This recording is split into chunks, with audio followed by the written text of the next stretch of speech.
I moved into this new apartment last night. Few hours after I had moved in my things, I noticed footsteps behind my window. I peeped through but I found no one. Then I laid back to sleep. I opened my eyes all of a sudden and then I saw a little girl standing right in my bedroom, close to my bed. Jesus! I screamed. And then I ran outside straight to my landlord's flat. I told him there was a little girl in my bedroom. Little girl, how? He exclaimed. Then he stood up from the couch and headed to my flat while I followed from behind. He threw open my door and went straight into my bedroom, but I was too scared to follow him in, so I stood by the door. Little girl, when we don't have children in the compound, you must have woken up from a bad dream. He said. Bobber, I'm sure of what I saw. She was standing right in that bedroom. I replied him. It must have been a bad dream. Little girl, from where? Bobber said, leaving my room. With all these your muscles you're still afraid of things you imagine or must have dreamt of. I did not even wash my hand before following you here. Now you allow me follow you here leaving the swallow and okra I was enjoying. Bobber murmured, while leaving my apartment. I didn't know you were eating, sorry sir. I said to Bobber, who was already on his way to his flat. Then he paused and looked back. How will you know? He replied, then proceeded to his flat. I was too scared to go into the bedroom. I raised my bedroom curtain and then peeped, but there was nothing inside. For a minute, I thought of picking my phone from the bed, but how? I made the sign of the cross then walked in slowly to pick up my phone. I went in successfully, but the door got slammed locking me in. I tried opening it but no way. And then I looked back and there the little girl was, standing right on the same spot. Bobber! Bobber! I screamed. She raised her hand and I found myself up with my head touching the ceiling. She brought down her hand all of a sudden and then I landed on the floor. I went on my knees immediately. Please, please don't kill me, I begged. Shut up! She yelled and then continued. My name is Orona, and this was my bedroom. She said with a smile. Your bedroom? Please, I will move out. I don't want to stay again. I begged her. Too late. She said. Please, what do you want? I queried, still shivering. Well, nothing much, don't be scared. I need you to do 3 things for me. First, you help rescue my daddy from the kidnapper's den. Second, my grandma is in the village suffering, she needs to be taken care of. And third, you help avenge me and my grandpa's death. After all these then I'll leave you alone for life. How? Please, I'm neither a police officer, nor a soldier. I'm just a soft boy, working on the internet, to earn a living. I replied her. That's your business. I give you 72 hours, to think about all I've said, I'll come back after then. She paused and then smiled, then continued. Don't even think about running away. The day you make that attempt will be your last day. Oh! I exclaimed. Then she disappeared. I hurried to my Bible and grabbed it, then the little girl reappeared again. There was where I kept my teddy bears. Your bed shouldn't be there. Move it from there to that corner, pointing at the corner. Then she disappeared again. I stood there shivering. On the 72nd hour, my girlfriend was in the kitchen, while I was in the bedroom, then she appeared again. I didn't even know when my phone fell off my hand. What is it again? Why don't you just leave me alone? I summoned the courage to ask her. I was trembling in fear. This is the 72nd hour. Have you agreed to help me do what I asked you to do? She queried, romancing one of her fingers. I can't, please. I'm not a force man, so how do you expect me to rescue your dad, help take care of your grandmother and avenge you and your grandfather's death? With what? Please, I can't. You're a ghost now, you should be able to do all these things yourself. I let out, grabbing so hard the chair I was sitting on. Yes, I'm a ghost, but I lack what it takes to do all these things myself. That's why I chose you, she said. Chose me? Am I Merlin? God, what's all this? I can't, please, I can't. I said, waving my hand in disagreement. You see, I'm a ghost, but a very unhappy, sad and angry one at that, she said, giving me an ugly stare. Then my girlfriend stepped in. Babe, what is it? Who were you talking to? She queried, looking around. No one. I'm rehearsing my lines for our drama in church on Sunday. I replied with my trembling voice. Drama in church? You? Have you been to church since 2 years ago? She questioned, bursting into laughter. Is that why you're now laughing? Well, I joined the drama team last Sunday and they gave me the role of a pastor. So I was rehearsing before you came in. What? Pastor what? You can continue, let me go and check the rice, I'm boiling. My girlfriend said to me, while shutting my bedroom door and laughing so hard at the same time. Then I turned to the little ghost. Have you seen what you're turning me into? Please go, I can't do it. She raised her head and looked at me.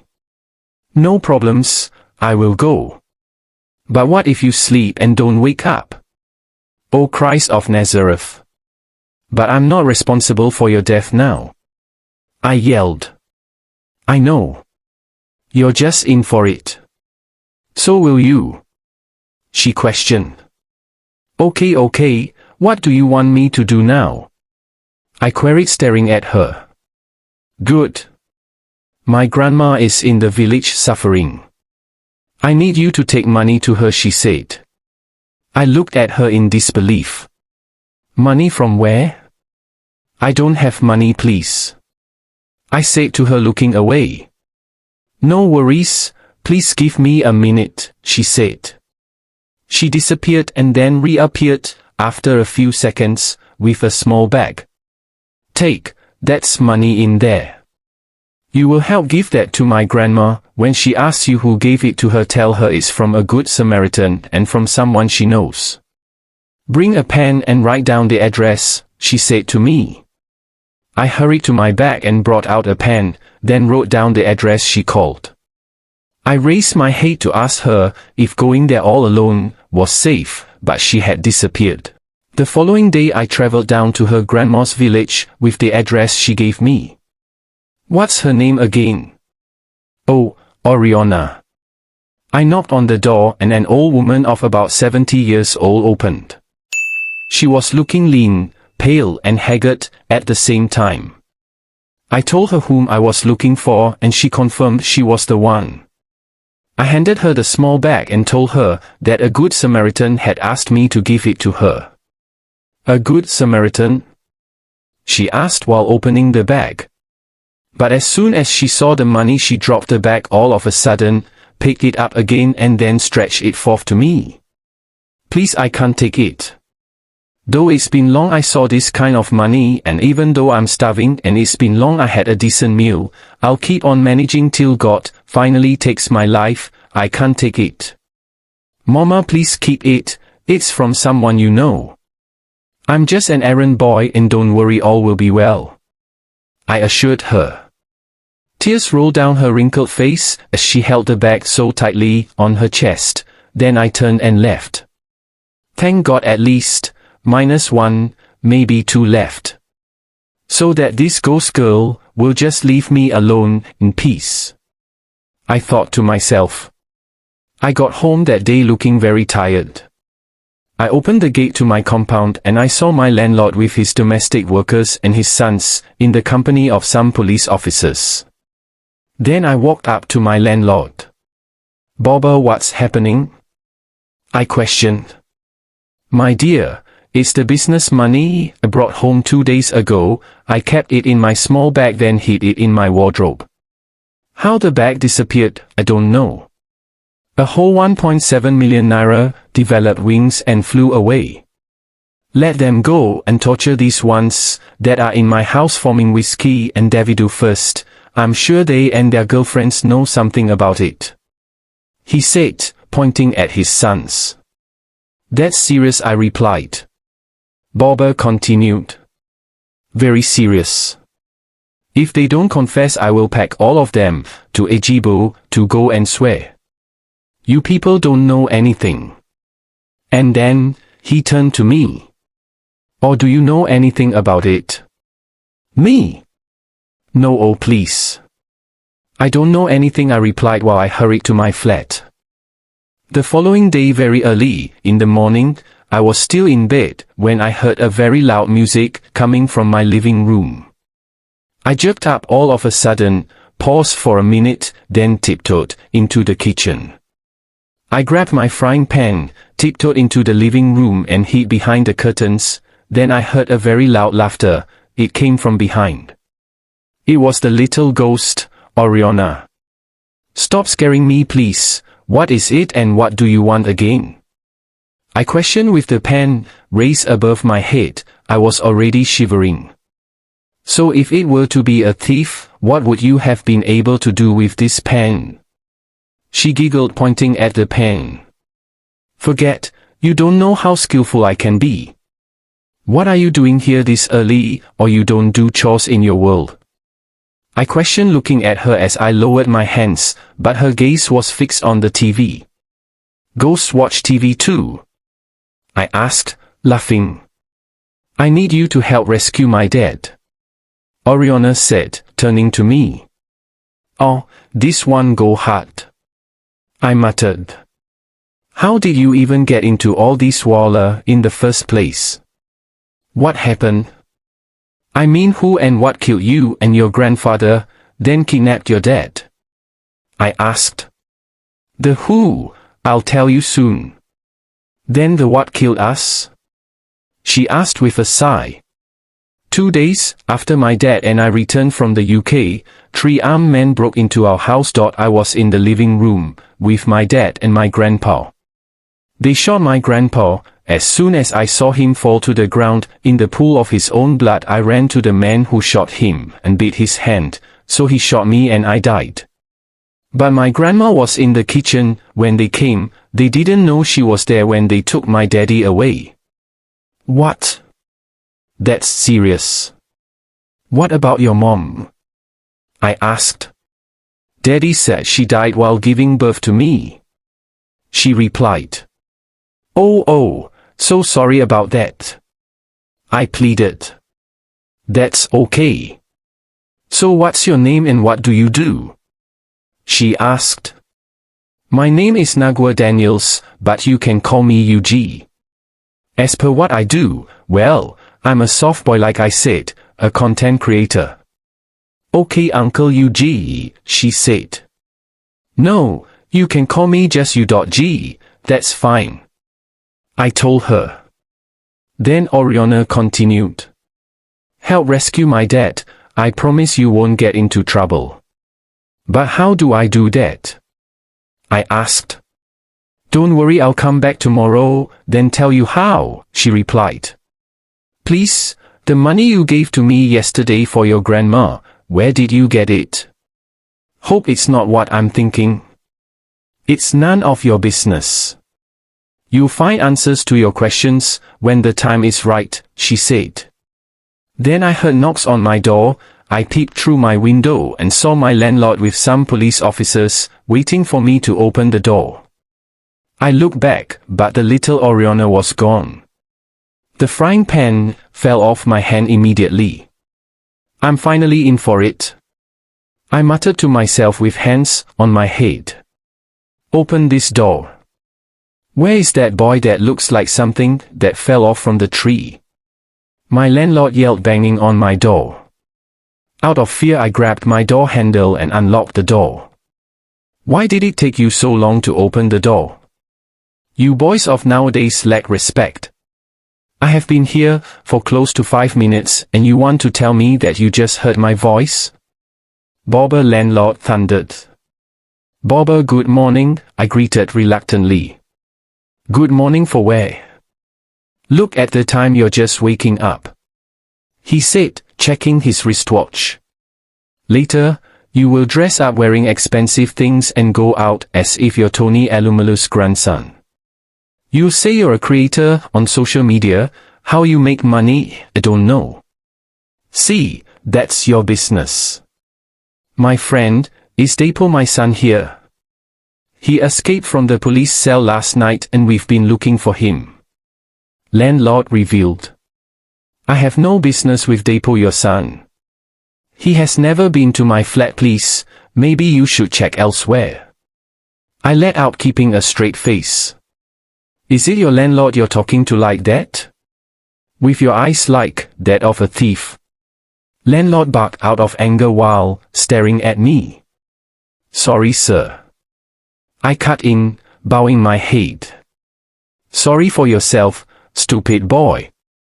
Officers, let's go. He's not here, landlord instructed and turned to leave while the officers marched after him.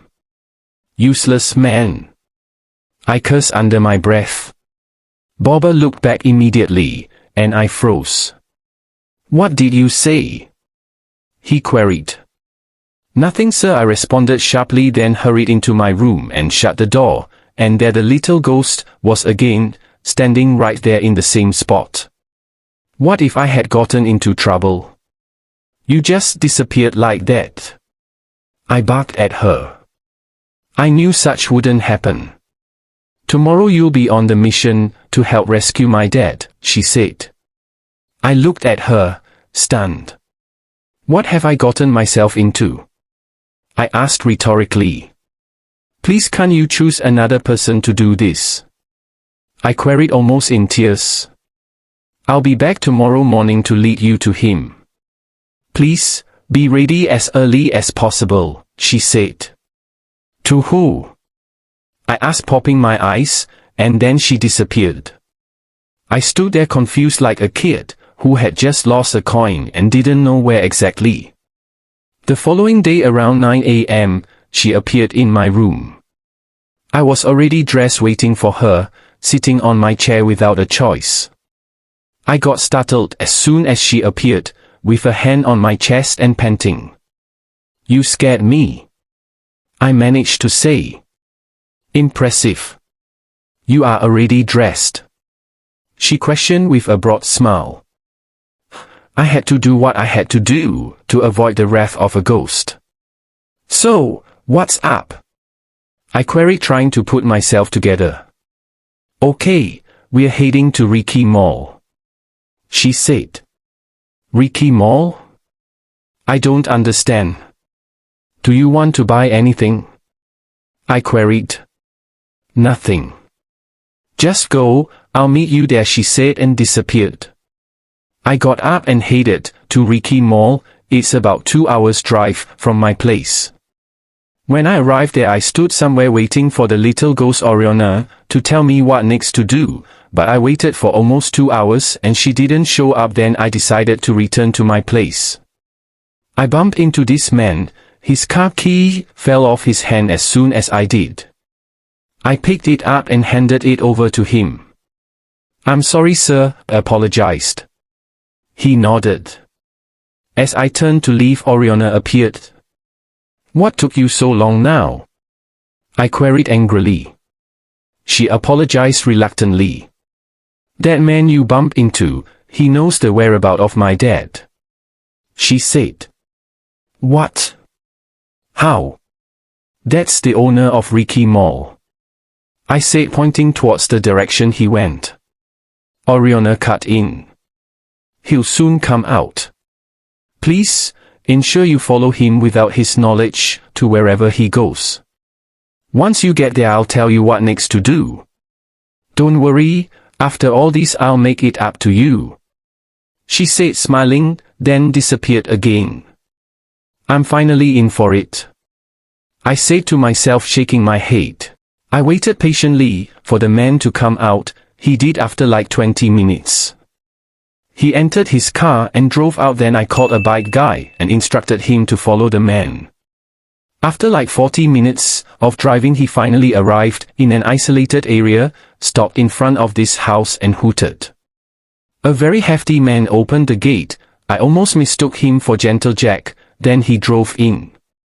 I made the bike guy move forward a little, then I paid him and then thanked him, and waited for Orona by an uncompleted building, directly opposite the building the owner of Ricky Mall had entered.